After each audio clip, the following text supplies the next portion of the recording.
5 दिन का विदेश दौरा खत्म कर पीएम मोदी स्वदेश लौट आए हैं। ग्लासगो में पीएम मोदी को पारंपरिक तरीके से भव्य विदाई दी गई। पीएम मोदी को विदाई देने बड़ी तादाद में भारतीय समुदाय के लोग ढोल नगाड़ों के साथ पहुंचे थे। पीएम ने भी ढोल में उनका साथ दिया।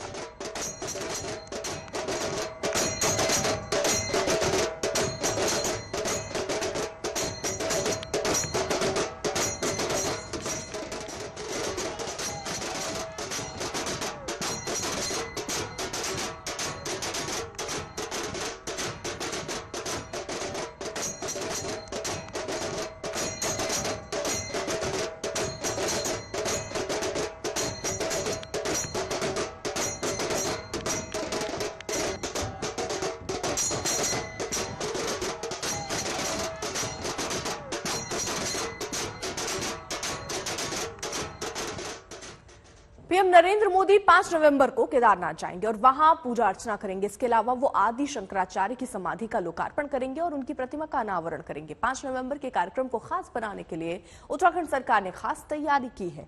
जब प्रधानमंत्री नरेंद्र मोदी केदारनाथ मंदिर में पूजा अर्चना करेंगे और दूसरे कार्यक्रमों में हिस्सा लेंगे, तब देश भर में करीब 100 से ज्यादा जगहों पर इसका सीधा प्रसारण होगा। दरअसल यही नहीं, भारत भ्रमण पर आदि शंकराचार्य जहां भी गए थे, वहां के मंदिरों के साधु संतों को खास तौर से न्योता दिया गया है। इसके अलावा 12 ज्योतिर्लिंग और उत्तराखंड के 4 धाम में खास सजावट होगी।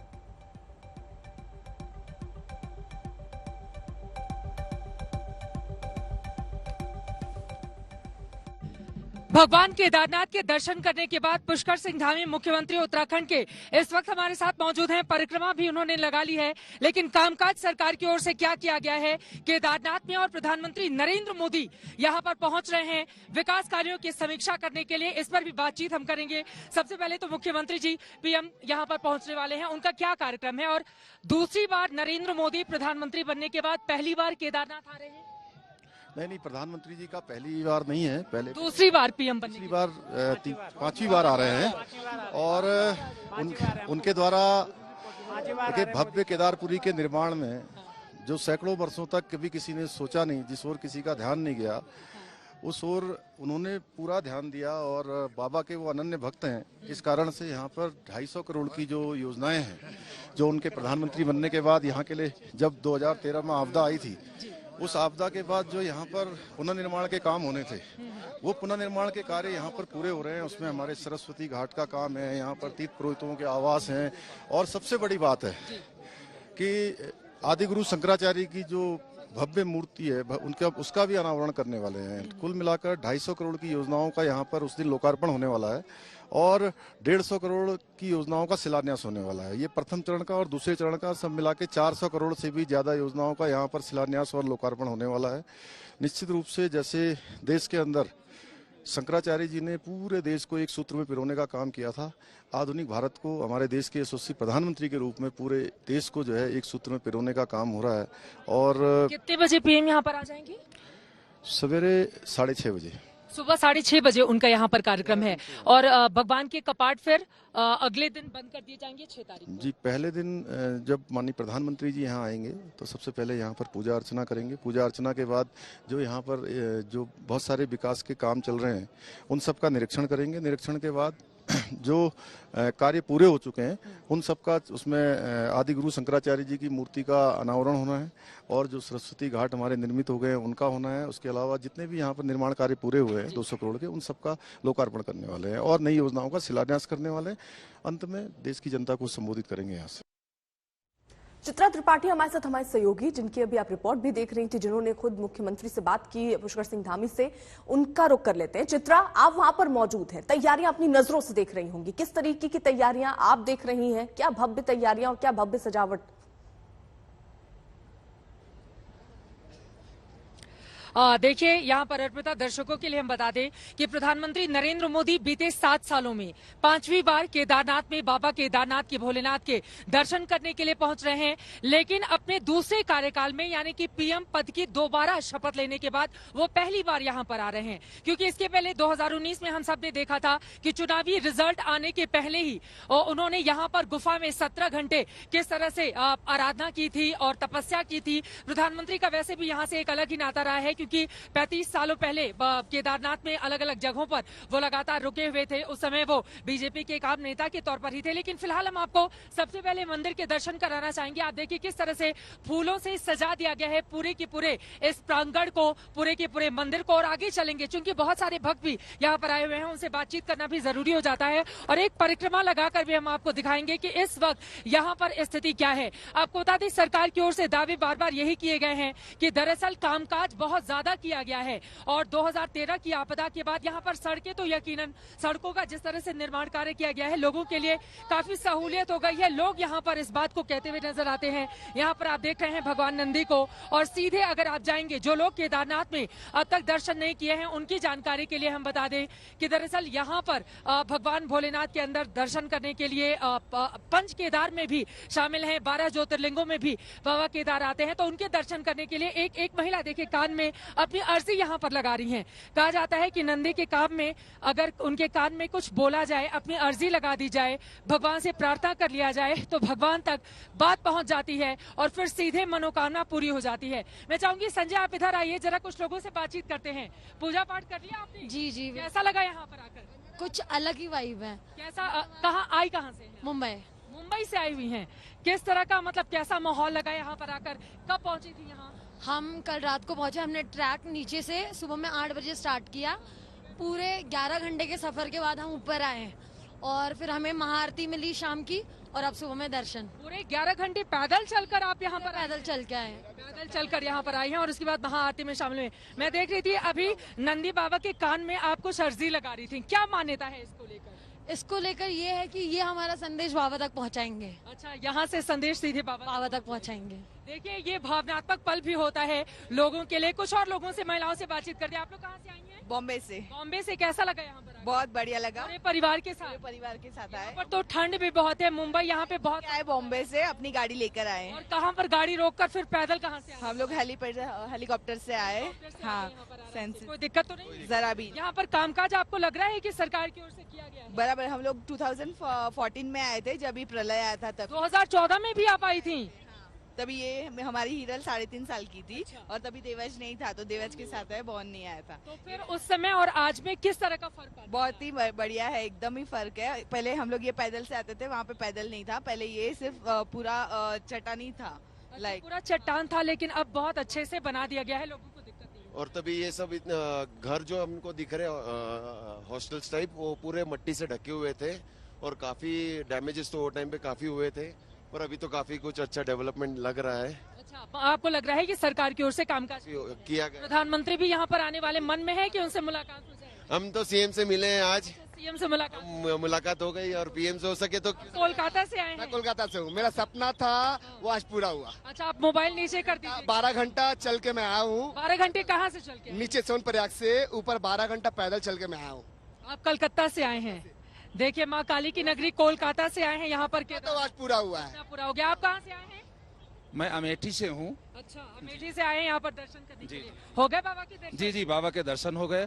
और मैं आपको एक मैसेज देना चाहता हूँ, जो कि हमारे यहाँ से अमेठी से बहुत दिन तक उन्होंने जो है नेतृत्व किया था और वहाँ पे राज भी किया था, लेकिन वो लोग भी शायद पूजा पाठ करने का नाम ले रहे हैं जिन्होंने राम के अस्तित्व को भी नकारा था। चलिए ठीक है, यहाँ पर राजनीति भी होती रहेगी, इलेक्शन भी करीब आ गए हैं, इसी वजह से आप देखिए ये प्रांगण है। मैं चाहूंगी संजय आप जरा आइए, यहाँ पर लाइन लगी हुई है। आप देखिए यहाँ पर लाइन लगी हुई है, किस तरह से ये लोग सूरत से आए हुए हैं, गुजरात से आए हुए हैं, खुद ही अपना परिचय दे रहे हैं और लगे हुए हैं। केदारनाथ जी की बहुत, सोमनाथ की धरती से केदारनाथ की धरती से। हाँ, बहुत बढ़िया है। और ये हमारी वाइफ पूजा कर रही है वहाँ, पूजा पाठ करने के लिए करते हो उसको नमस्कार। हाँ, तो यहाँ पे कामकाज हुआ, पहली बार आए हैं? पहली बार आए और अच्छा लगा? हाँ, अच्छा लगा। कोई प्लान नहीं था, लेकिन वो 120 दिन पहले प्लान हो गया है यहाँ। ठीक है संजय आप थोड़ा आइए, ये देखिए यहाँ पर लंबी कतार लगी हुई है, लोग अपनी अपनी बारी के इंतजार में है कि इनकी बारी आएगी, उसके बाद अर्पिता ये लोग यहाँ से आगे बढ़ेंगे। दूसरी तरफ हम चलते हैं, ये यहाँ पर ये मुख्य द्वार है और इसके पीछे चलते हुए आपको हम दिखाना चाहेंगे ये पूरा का पूरा प्रांगण जहाँ पर लोग परिक्रमा करते हैं, यहाँ पर आते हैं भगवान भोलेनाथ के मंदिर की पूरी परिक्रमा करते हैं। ये देखिए डमरू बजाते हुए भी भोलेनाथ का ये दरबार है, इनसे भी बातचीत करते हैं। क्या कर रहे हैं आप? डमरू बजा के भगवान भोलेनाथ की आराधना कर रहे हैं, उनको बुला रहे हैं। कहाँ से आए हैं आप? हम काशी से आए, विश्वनाथ। काशी विश्वनाथ से आए हैं केदारनाथ। कामकाज हो रहा है काशी विश्वनाथ में? बहुत अच्छा काम हो रहा है वहाँ पे। सरकार कह रही है कि हम तो बनारस को एकदम बिल्कुल चमका देंगे, अच्छा कर देंगे, बाबा के दर्शन है ना, बाबा अच्छा काम हो रहा है। बहुत अच्छा काम हो रहा है वहाँ पे, मतलब काफी सुटेबल हो गया, पहले से दर्शन करना हो रहा है। यहाँ पहली बार आए हैं आप? यहाँ फर्स्ट टाइम आए हैं। कैसा लगा यहाँ पर? बहुत अच्छा लगा यहाँ पे आके, मतलब बहुत शांति मिला यहाँ पे, जितना अच्छा लग रहा है मतलब बता नहीं सकते। सारी ठंड लगने के बावजूद दूर हो जा रही है यहाँ पे एंट्री करने के बाद। ये काशी विश्वनाथ की नगरी से, भोलेनाथ की नगरी से केदारनाथ की नगरी यहाँ पर आए हुए हैं और आप जैसा कि देख रहे हैं डमरू जो भोलेनाथ को काफी ज्यादा प्रिय है, हर हर महादेव के नारे भी लग रहे हैं। संजय आप थोड़ा आगे आइए, दूसरी तरफ आपको लेकर चलेंगे। ये देखिए, ये वो पत्थर है, ये वो चट्टान जिसकी अब पूजा अर्चना होती है। आपको बता दें 2013 में जब आपदा आई थी तो अचानक से न जाने किस रास्ते ये चट्टान आकर यहीं पर विराजमान हो गया, जिसके बाद जो पानी का तेज बहाव था, तेज फ्लो था, वो दो हिस्सों में बंट जाता है। इसी वजह से जो नुकसान हो सकता था, जो आशंका जताई जा रही थी, वो नुकसान इस पूरे के पूरे मंदिर को नहीं हुआ। और इसी वजह से जब भी लोग बाबा भोलेनाथ के दर्शन करने के लिए केदारनाथ के दरबार में आते हैं, वो वहां पर भी जाकर उस पत्थर को जरूर देखते हैं, छूते हैं, वहां पर पूजा अर्चना करते हैं। तो ये बाबा की महिमा है अपने आप में। दूर दूर से भक्त यहाँ पर चले आ रहे हैं। पीएम मोदी का भी कल कार्यक्रम है, मुख्यमंत्री की ओर से जानकारी दी गई है। कल सुबह 6:30 बजे वो यहाँ पर पहुंचेंगे और उसके बाद आगे का कामकाज शुरू हो जाएगा। यहाँ पर पूजा अर्चना शुरू हो जाएगी, विकास कार्यों की समीक्षा वो करेंगे और साथ ही पंडित पुरोहितों से उनकी बातचीत भी होगी, जो जानकारी मिल रही है। अर्पिता। उत्तर प्रदेश और पंजाब समेत देश के 5 राज्यों के विधानसभा चुनावों के नतीजों से करीब 4.5 महीने पहले कल 13 राज्यों में हुए उपचुनाव के नतीजे आए। महंगाई, किसान आंदोलन समेत कई मुद्दों के बीच हुए इन उपचुनाव के नतीजों का राजनीतिक अर्थ क्या है?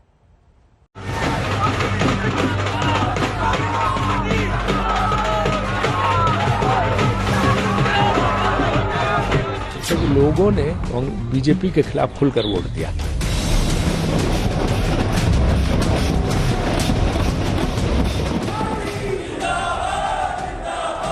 हाँ, भारतीय जनता पार्टी ऐतिहासिक विजय प्राप्त कर रही है। जिन्होंने गरीब का जीवन बदल दिया, ये उसका समर्थन है जनता।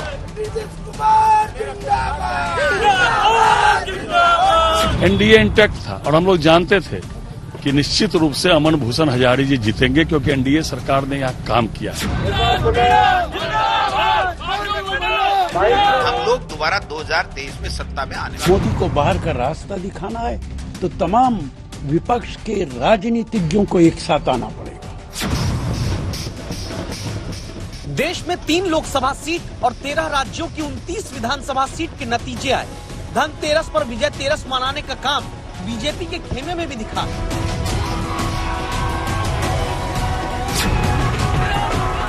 कांग्रेस के खेमे में भी। असल में नतीजे कहते क्या है, ये आपको जानना जरूरी है।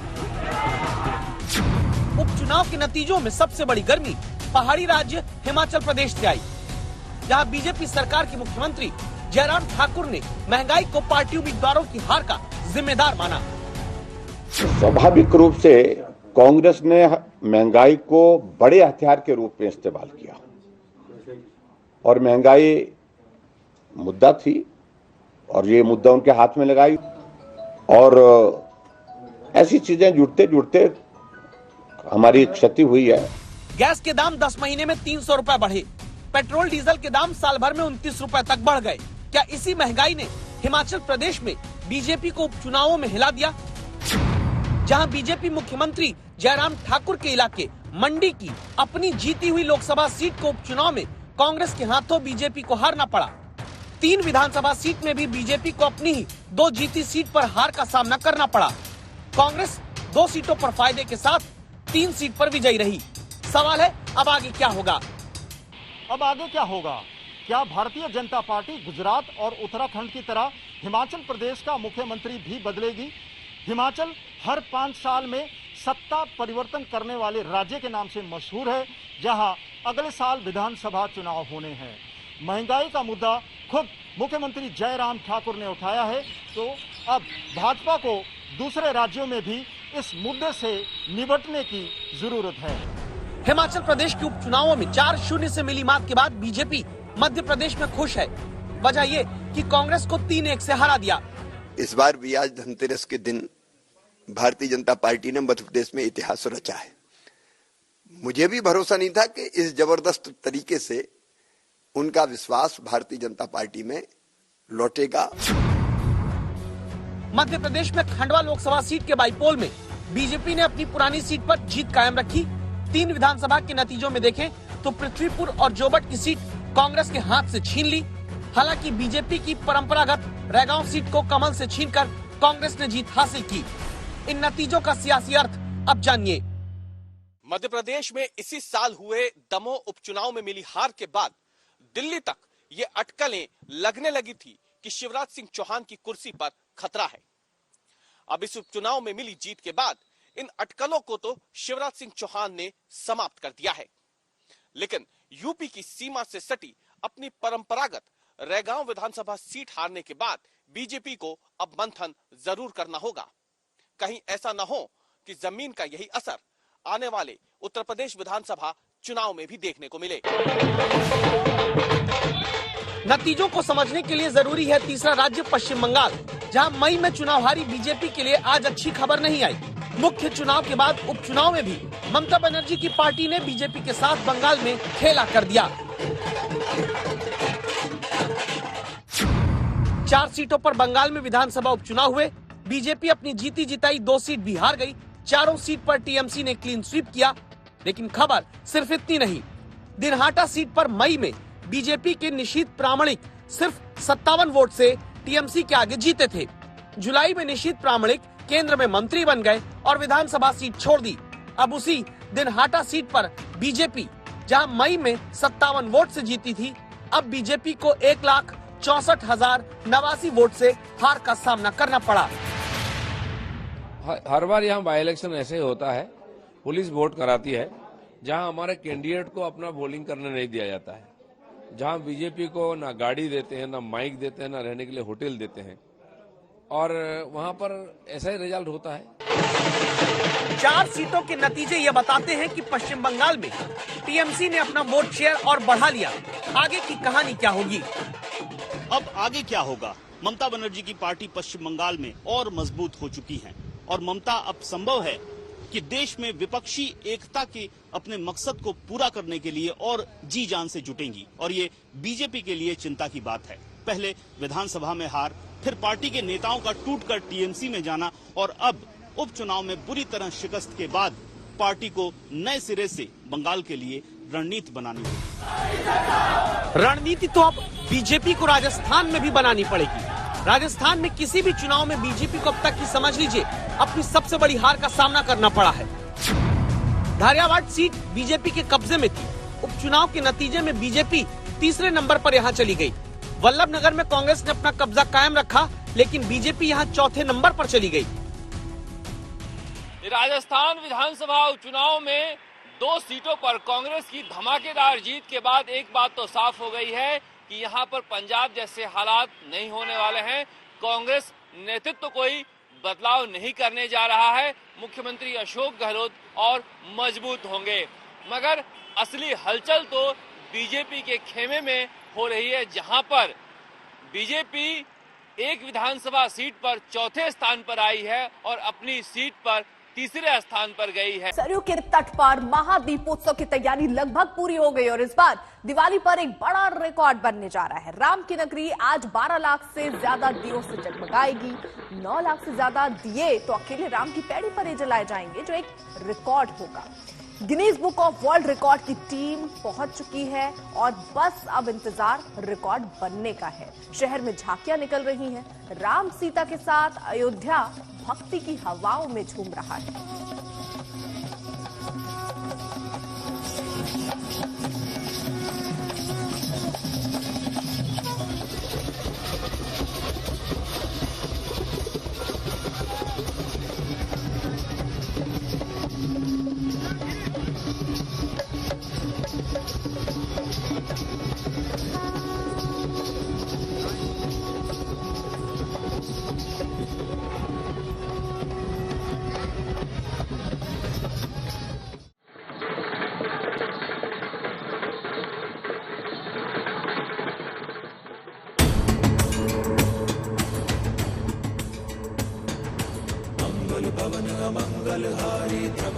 दशरथ अचर बिहारी।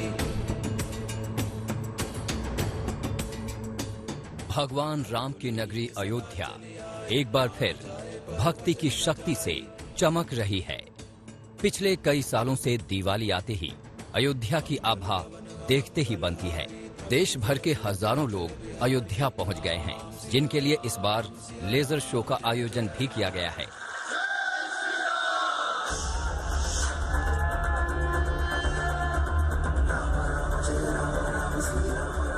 लेकिन इस बार रामलला के स्वागत में होने वाले दीपोत्सव की ये किरणें सारी दुनिया के कोने कोने में पहुंचने वाली हैं। आप देख सकते हैं किस तरह से पूरा आसमान जो है वो इस लेजर शो से उज्ज्वलित हो उठा है। जो दृश्य है वो रोज देखने को नहीं मिलता है। इस दृश्य के लिए लोग अलग अलग जगहों से अयोध्या आए हैं और आप इस तस्वीर यहाँ पर आज तक पर लगातार देख रहे हैं और ये बस एक शुरुआत है। 2017 में योगी आदित्यनाथ के मुख्यमंत्री बनने के बाद से दिवाली पर अयोध्या में दीपोत्सव का कार्यक्रम आयोजित हो रहा है। लेकिन इस बार अयोध्या में दिवाली का प्रकाश एक अनोखा रिकॉर्ड बनाने जा रहा है। दीपावली का यह पर्व अनेक प्रकार से हमारे लिए आनंददायक है, शुभदायक है, मंगलदायक है। इस अवसर पर पूरे प्रदेश वासियों से मेरी अपील है, अयोध्या का दीपोत्सव का आयोजन आज देश और दुनिया का एक महत्वपूर्ण आयोजन हो चुका है। अयोध्या में इस वर्ष दीपोत्सव पर 9 लाख दीपक प्रज्वलित होंगे। दीपोत्सव का सबसे अहम कार्यक्रम राम की पैड़ी पर आयोजित किया गया है, जहां एक साथ 9 लाख दिए जलेंगे। वहीं 3 लाख से ज्यादा दीप प्राचीन मठ मंदिर और कुंड पर जलाए जाएंगे। इस तरह पूरी अयोध्या नगरी इस बार 12 लाख दियों से जगमगाएगी, जो Guinness book of world record होगा। इस कार्यक्रम को सफल बनाने के लिए अयोध्या जिला प्रशासन और उत्तर प्रदेश पर्यटन विभाग ने 12,000 वॉलंटियर्स लगाए हैं। राम की पैड़ी की तरह अयोध्या के 32 दूसरे घाटों पर भी दिए जलाने का कार्यक्रम है। अयोध्या में हर्ष और उल्लास है और हो भी क्यों ना, आखिरकार वो घड़ी आ गई है जिसका लोग बेसब्री से इंतजार कर रहे थे। दीपोत्सव का दिन और ये राम की पैड़ी और ये बिछे हुए दिए जो कुछ पलों में जो है एक तरह से उज्ज्वलित होंगे और पूरी राम की पैड़ी जगमगाएगी कि मानो भगवान राम एक बार फिर से रावण को मारकर वापस अयोध्या अपनी नगरी वापस आ गए। आप देख सकते हैं तस्वीरें जिस तरह से कैमरामैन नीरज आपको दिखा रहे हैं। वॉलंटियर्स यहाँ पर अलग अलग कॉलेजेस के लड़के लड़की यहाँ पर मेहनत कर रहे हैं। कल दोपहर से ये पूरा काम चल रहा है। दियों को लगाने का पोजीशनिंग देखनी पड़ती है, किस तरह से बीच बीच में आप देख सकते हैं रामायण के प्रसंगों को दिखाने का प्रयास किया गया है। इस दीपोत्सव के कार्यक्रम के दौरान उत्तर प्रदेश के मुख्यमंत्री योगी आदित्यनाथ खास तौर से अयोध्या में रहेंगे। इस दौरान वो राम कथा पार्क में हेलीकॉप्टर से आने वाले राम और सीता का स्वागत करेंगे। पूरे देश ने, पूरे आर्यावर्त ने, पूरे भरतखंड ने दीपमालाओं से अपने अपने घरों को सजा करके मर्यादा पुरुषोत्तम भगवान श्री राम के आगमन और राम राज्य के शुभारंभ की स्मृति स्वरूप इस पर्व को मनाना प्रारंभ किया। मान्यता है कि कार्तिक अमावस्या पर भगवान राम 14 साल का वनवास काटकर अयोध्या लौटे थे। रावण का नाश करके उनकी कीर्ति चारों दिशाओं में हो रही थी, जिसकी खुशी में अयोध्या वासियों ने पूरे नगर में दिए जलाए थे। त्रेता युग से चली आ रही ये परंपरा आज भी जारी है। उत्तर प्रदेश में योगी आदित्यनाथ की सरकार आने के बाद से अयोध्या में दीपोत्सव का कार्यक्रम हर साल भव्य बनता जा रहा है। 2017 में राम की पैड़ी पर करीब 1.25 लाख दिए जलाए गए, जो 2018 में बढ़कर 3 लाख, 2019 में 4.5 लाख और 2020 में 6 लाख से ज्यादा मिट्टी के दिए जलाकर विश्व रिकॉर्ड बनाया गया था। इस बार राम की पैड़ी में 9 लाख से ज्यादा दिए जलाने की योजना है, यानी इस बार अयोध्या पहले से कहीं ज्यादा रोशनी से चमकेगी। इस अयोध्या में पहली बार एरियल ड्रोन शो का आयोजन भी किया गया है। 500 ड्रोन के जरिए रामायण की कहानी दिखाई जाने की योजना है। वहीं 3D हेलोग्राफिक शो और 3D प्रोजेक्शन मैपिंग भी की जाएगी। कुल मिलाकर इस बार अयोध्या में दिवाली को ऐतिहासिक बनाने की पूरी तैयारी है, जिसे देखने के लिए देश भर से श्रद्धालु अयोध्या पहुंच रहे हैं। बहुत शानदार, बहुत शानदार। इससे पहले हमने नहीं देखा था ऐसा कि क्या है, कैसा होता है। आज बहुत अच्छा लगा देख के हमारे को। हम खुद 1000 किलोमीटर से ड्राइव करके आए हैं यहाँ पे देखने के लिए, और स्पेशली इसलिए आए हैं। हमारे साथ हमारे दोनों बच्चे भी हैं और मेरी पत्नी भी है, और बहुत अच्छा लग रहा है यहाँ पे। बहुत शानदार बनाया उन्होंने, बहुत शानदार। अयोध्या में 5वें दीपोत्सव को पहले से कहीं भव्य और यादगार बनाने की तैयारियां पूरी हो चुकी हैं। दीपोत्सव कार्यक्रम स्थल से लेकर सरयू तट तक अभूतपूर्व सुरक्षा व्यवस्था की गई है। समर्थ श्रीवास्तव के साथ बनबीर सिंह, अयोध्या आज तक। समर्थ श्रीवास्तव हमारे साथ हमारे सहयोगी इस वक्त जुड़े हुए हैं और अयोध्या में ही मौजूद है, जहां पर देखिए 12 लाख दियों का लक्ष्य रखा गया है। और साथ ही साथ राम की पैड़ी की अगर बात करें तो पिछली बार 6 लाख और इस बार 9 लाख। लेकिन समर्थ, तैयारी अगर कहा जा रहा है कि 9 लाख दिए जलाने, तो तैयारी तो इससे भी ज्यादा 1-2 लाख या 50,000 के करीब तो और ज्यादा दिए वहां लगाए जाते हैं, ताकि अगर कुछ ना जले तब भी ये रिकॉर्ड बन जाए। आप जरा तैयारी दिखाई, किस तरीके से चल रही तैयारियां?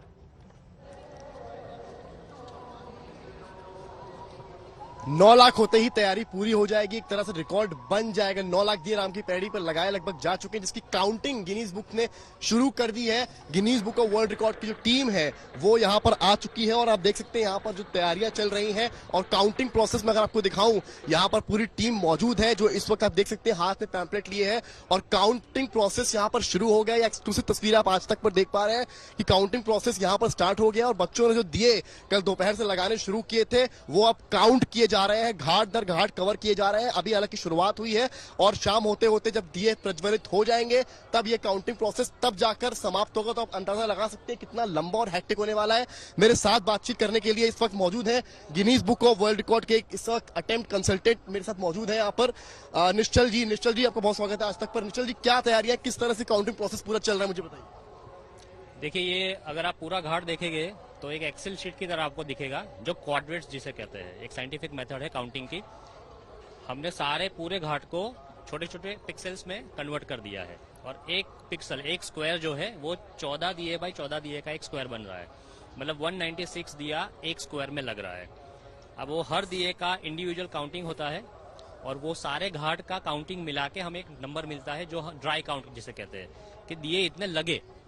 दिए इतने लगने के बाद जब हम जलाते हैं दिए, जलाने के बाद जो नहीं जले उसका एक रिकाउंट होता है, जो हम ड्रोन से भी करते हैं और मैन्युअली भी काउंट करते हैं। डबल काउंट होता है उसमें, और जो नहीं दिए जले हैं उसको हम माइनस करते हैं, तो जो एक फिगर आता है वही हमारे वर्ल्ड रिकॉर्ड का फिगर होता है। इस बार कितना काउंटिंग आप लोगों ने अभी तक कर लिया, और कब तक ये पूरी समाप्त होगा काउंटिंग? अभी तक हमारे पास जो फिगर आया है 7,50,000 काउंट हो गया है। 10 लाख से ज्यादा दिए बिछ चुके हैं, और हमारा टारगेट है कि हम लोग तकरीबन 9 लाख से ऊपर का अचीव कर ले रिकॉर्ड। लास्ट ईयर भी यहाँ पर आए थे, लास्ट ईयर से मुकाबले इस बार दिए ज्यादा है? जी बिल्कुल ज्यादा है। लास्ट ईयर अपने अगर पता है आपको तो 6,06,000 का हमारा रिकॉर्ड था। 7 लाख दिए कुछ हमने रखे थे, इस बार तो दिए ही 10 लाख रखे हैं। तो हमारा टारगेट है कि हम 9 लाख से ज्यादा का रिकॉर्ड बनाए। आप देख सकते हैं यहाँ पर एक्सक्लूसिव तस्वीरें। निश्चल जी यहाँ पर जो हेड कर रहे हैं उन्होंने हमसे बातचीत करी, और अभी भी देखिए बच्चे यहाँ पर मौजूद हैं और लगातार दिए जला रहे हैं। मैं इनसे ही बातचीत करने की कोशिश करूंगा। आप लोग कल से यहाँ पर लगे हुए हो, उत्साह में कमी नहीं है? यस सर, बहुत अच्छा लग रहा है, बहुत अच्छा लग रहा है। कहाँ से आप? फैजाबाद से।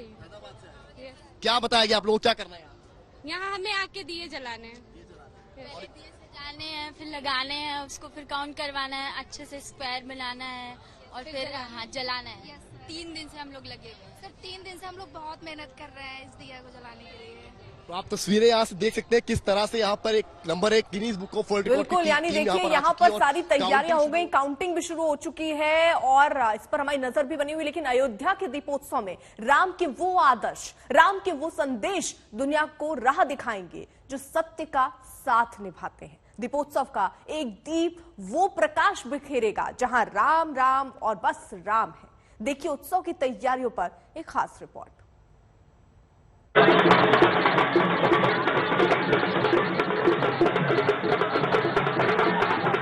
मंगल भवन अमंगल हारी प्रभु दशरथ अक्षर बिहारी। राम सिया राम जय जय राम। रघुकुल रीत सदा चली आई प्राण जाए पर वचन न जाई। राम सिया राम जय जय राम। राम सिया राम जय जय राम।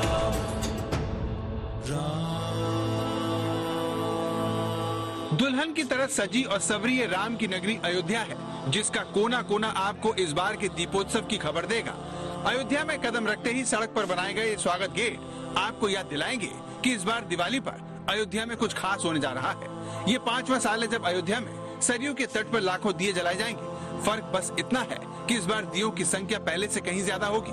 अकेले राम की पैड़ी पर 9 लाख से ज्यादा दिए जलाकर Guinness book of world record बनाने की योजना है, जिसकी तैयारी यहाँ काफी जोर शोर से हो रही है।